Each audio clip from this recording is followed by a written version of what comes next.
तो column calculation करते समय एसक्यूएल के अंदर में हमें एक फंक्शन यूज करना होता है आई आई एफ। इफ फॉर्मूले को ही आई आई एफ कर दिया गया है। ठीक है। तो जैसे कि ये क्वांटिटी आपको दिख रही है और मुझे क्वांटिटी के हिसाब से मान लीजिए कि कुछ देना है, इंसेंटिव देना है। मान लीजिए जैसे कि मैंने यहाँ पे लिखा सिलेक्ट एम्प्लॉय, सिलेक्ट स्टार, यहाँ पे फ्रॉम सेल्स देता हूँ, सेल्स। अब सेल्स आ गया। अब इस मैं यहाँ पे करता हूँ एम्प्लॉय। तो एम्प्लॉय चाहिए और इसकी क्वांटिटी चाहिए। ठीक है, क्वांटिटी चाहिए। अब मुझे इसमें इसका इंसेंटिव भी चाहिए। तो सिंपली मैं चाहता हूं कि अगर ग्रेटर देन 15 हो तो 500, अदरवाइज 100 का इंसेंटिव देना है। तो इसके लिए हम फंक्शन लगाएंगे I I if. Okay, if को डबल आई कर दिया है।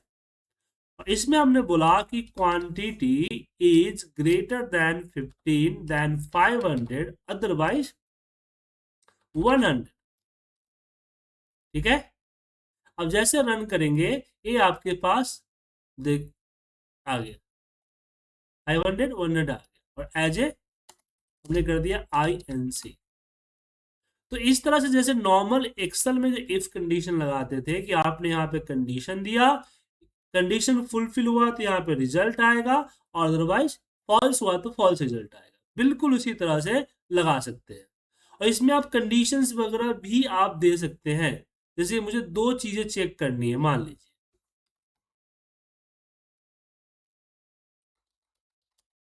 Select star from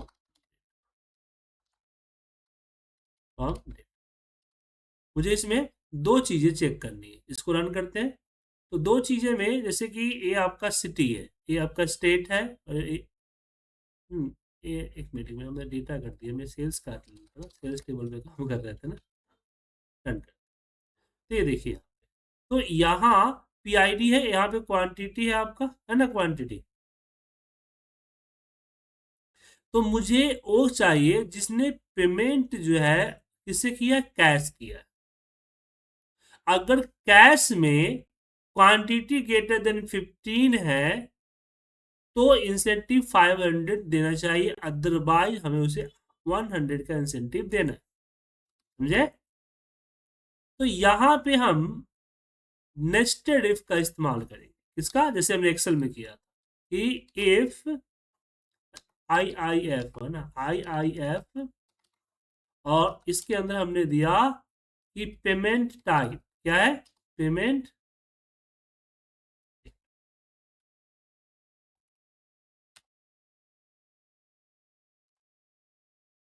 payment,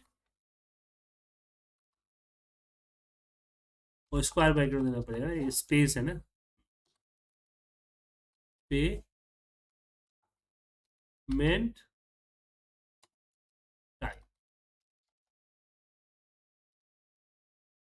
type equal to cash. Then हमें 500 इंसेंटिव देना है, अदरवाइज 100 देना है, फिर क्लोज करके कॉमा 100 देना है, और as a I N C. समझे सर। तो ऐसे हम दो दो इफ लगा सकते हैं। यहाँ देखिए, क्लियर है।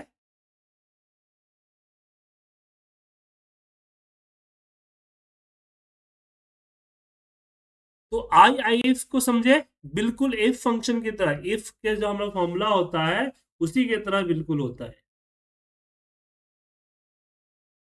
अरुण शर्मा जी, कोई दिक्कत।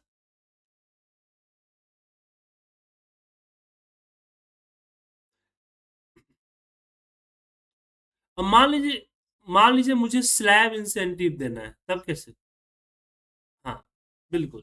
मान लीजिए मुझे ये क्वांटिटी देनी है, लेकिन मुझे मल्टीपल इफ लगा। तो हम इस तरह से भी लिख सकते हैं कि आई आई एफ ब्रैकेट ओपन, और यहां हम देंगे अपनी कंडीशन। कंडीशन क्या है कि quantity is less than equal to 5 then मुझे 500 की इंसेंटिव देनी है, देन कॉमा अगेन यहाँ हम देंगे IIF ब्रैकेट और क्वांटिटी। इस तरह से भी आप लिख सकते हैं, समझे, तोड़ तोड़ के, ताकि समझ में आएगा कि quantity is less than equal to 10, तो यहाँ 5,000 हो गया, तो यहाँ पे 1,000 इंसेंटिव होगा, ठीक है। देन कॉमा देन IIF, इसको ऊपर तोड़ देते हैं, लाइन ज्यादा हो गया, IIF bracket open, quantity is less than equal to 15, तो 1500 की क्वांटिटी मिलेगी, देन कॉमा देन यहाँ पे लिखेंगे IIF quantity is greater than 15, तो 2000 के इंसेंटिव मिलेगी, और हमने ब्रैकेट क्लोज किया, अदरवाइज जीरो मिलेगी। एक क्लोज हुआ, दूसरा क्लोज हुआ, तीसरा देन सिलेक्ट हो रहा, चौथा जी, हाँ यहाँ पे IIF होना चाहिए था, ठीक है, फ्रॉम द सेल। अब अगर मैं इसको रन करता हूँ तो इसी के हिसाब से यहाँ पे आएगा, यहाँ पे एज ए इस तरह से हम नेस्टेड इफ भी डाल सकते हैं। तो मुझे से इस पे ज्यादा कुछ बताने की जरूरत तो नहीं है, क्योंकि आप इसको ऑलरेडी एक्सेल में, VBA में, पावर BI में सब में यूज कर चुके हैं, क्या सर? तो इस अपने हिसाब से इसका यूज करने के लिए यूज करते हैं, ठीक है। इसके बाद एक आता है हमारे पास केस, ठीक है, क्या आता है? केस।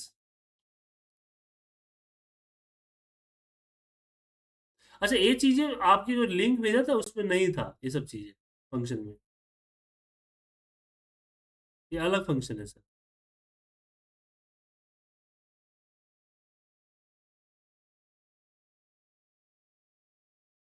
अब आता है केस। केस क्या होता है? बिल्कुल इसी तरह से जब हमारे पास बहुत ज्यादा अगर आता है तो इसका यूज करते हैं। जैसे इसी को हम लगाएंगे केस में, कैसे देखिए, मैं यहाँ पे केस में लगा, तो सबसे पहले लिखूंगा केस, ठीक है, केस। अब यहां दूंगा एंटर मार के, यहां देता हूं वेन। अब इकट्ठा भी लिख सकते हैं बट यहां तो अच्छा लिखता है, when quantity is greater than equal to 5, then क्या करना है? 5, then again when quantity is less than equal to 10, then देना है 1000, then quantity is less than equal to 20, then देना है 2000, ठीक है। और लास्ट में यहां दे दीजिए एंड, ठीक है। अब इसको रन कीजिए, देखिए आ गया, समझे? अब ये ऐसे लिख दीजिए या फिर एक ही लाइन में लिख दीजिए फॉर्मूले की तरह, वो डिपेंड करता है आपके ऊपर। ये होता है हमारा केस। ये समझ में आ गया सर?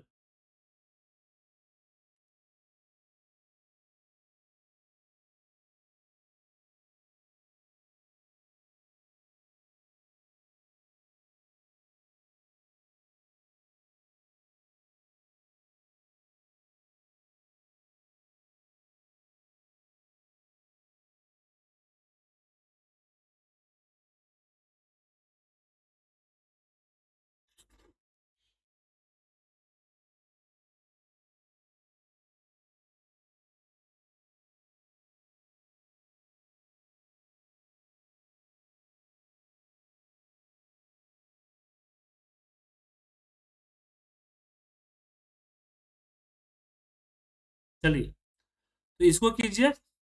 अब हम बात करें, अब हम अगली क्लास में आपके साथ डिस्कस करेंगे एसक्यूएल की जो बेसिक चीजें होती है, पहले कि हम क्या क्या कर चुके हैं, उसके बाद हम आगे बढ़ेंगे, नहीं बढ़ेंगे, ठीक है ना। चलिए इसको कीजिए प्रैक्टिस, आज इतना ही।